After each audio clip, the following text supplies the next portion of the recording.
Patērētāju tiesību aizsardzības centrs paplašināti tulkoja Eiropas prasības rotaļlietu drošības jautājumos, uzskata Latvijas grāmatu izdevēji un sola sūdzēties ekonomikas ministrijai, kā arī vajadzības gadījumā tiesāties par bērnu grāmatu pielīdzināšanu rotaļlietām.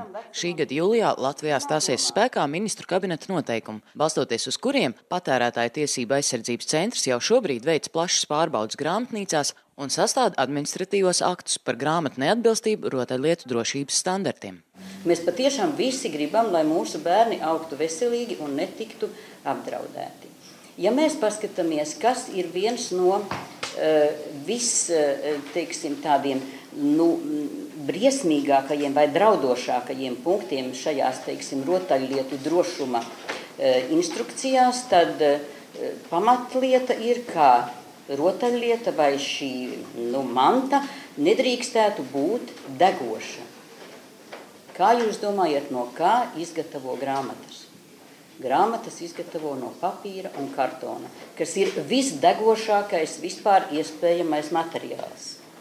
Tātad būtībā te ir arī jau uzreiz divi ceļi, vai nu atļaut, vai nu aizliegt. Grāmatu izdevēji uzsver, grāmatniecības nozare pēc nesenās nodokļu palielināšanas saņem kārtējo triecienu. Piemēram, lai saņemtu rotaļlietu drošuma noteikumos prasīto CE marķējumu zīmi, ir jāmaksā līdz 100 latiem par ekspertīzi, kas grāmatas cenu varētu pat dubultot vai trīskāršot. Trūkst arī publiski pieejams dokumentācijas latviešu valodā par drošības standartiem bērnu grāmatām. Mēs uzaicinājām no certifikācijas uzņēmuma. Tur darbinieces izstāstīja mums šo priekš mums ļoti jauno un sarežģīto certifikācijas kārtību, kā mums pašiem ir jāsertificē un jāpasūta šie testi. Katrai grāmatai jāveido tehniskie projekti. Mēs arī iegādājāmies standartus, tātad tās nodaļas, kas varbūt, ka varētu attiekties mūsuprāt uz grāmatām, jo šo standartus nevar nekur ieraudzīt. Arī semināros uz jautājumiem mums netika atbildēts, bet apmēram nāciet konsultēsim, un uz konkrētiem jautājumiem principā atbildes netika sniegts. Tātad mēs par internetu esam atraduši divas nodaļas no diviem standartiem, kas ir tātad Latvijas standarti. Par šo mēs, piemēram, čupiņu samaksājām 40 latus. Mēs drīkstam to dalīt un kopēt tālāk? Nedrīkstam, lūk.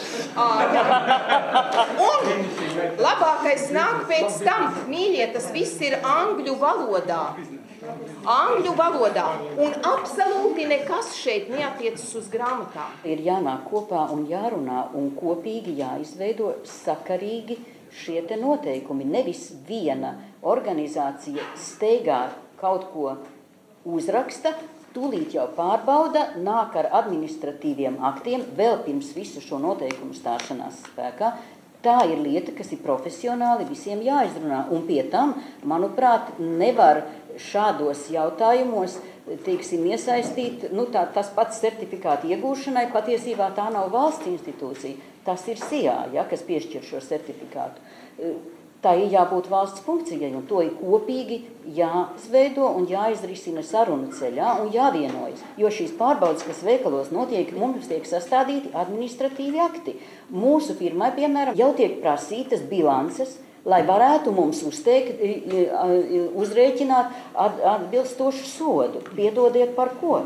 Mūsu viedoklis, ka no sākuma sabiedrība tika maldināta ar realizēto projektu, ar Patērētāju tiesību aizsardzības centra realizēto projektu, par tām darbībām, kuras mēs esam veikuši, un par tiem mērķiem un lēmumiem, ko esam pieņēmuši. Pirmkārt, gribas uzsvērt, ka Patērētāju tiesību aizsardzības centrs nav pieņēmis nevienu saistošu lēmumu, kur uzliktu par pienākumu uzņēmējiem izņemt no apgrozības grāmatas. To darījuši paši uzņēmēji, kuri visticamāk nevarēja pārliecināties par to, ka grāmata, uz kuru attiecās rotaļlietu drošuma noteikumi, atbilst drošuma prasības. Otrakārt, Patērētāju tiesību aizsardzības nav pieņēmis nevienu administratīvo lēmumu, kur uzliktu viņam naudas sodu par atklātām neatbilstībām. Visas lietvedības tika izbeigtas, un faktiski mūsu mērķis bija informēt, pacelt šo jautājumu. Mēs esam pateicīgi, ka varbūt viņš pacelt tik augsti, ka šobrīd arī sabiedrība interesējas par drošuma aspektiem. Jāatzīmē, ka rotaļlietu drošuma noteikumi, kuros iestrādāts Eiropas padomes direktīvas prasības, ir spēkā jau kopš 2000. gada, un tie attiecinām tikai uz tām grāmatām, kas saskaņā ar noteikumiem atbilst rotaļlietas definīcijai. Tas ir jebkurš izstrādājums vai materiāls, kas īpaši projektēts vai paredzēts, lai ar to rotaļātos bērni, kas ir jaunāki par 14 gadiem.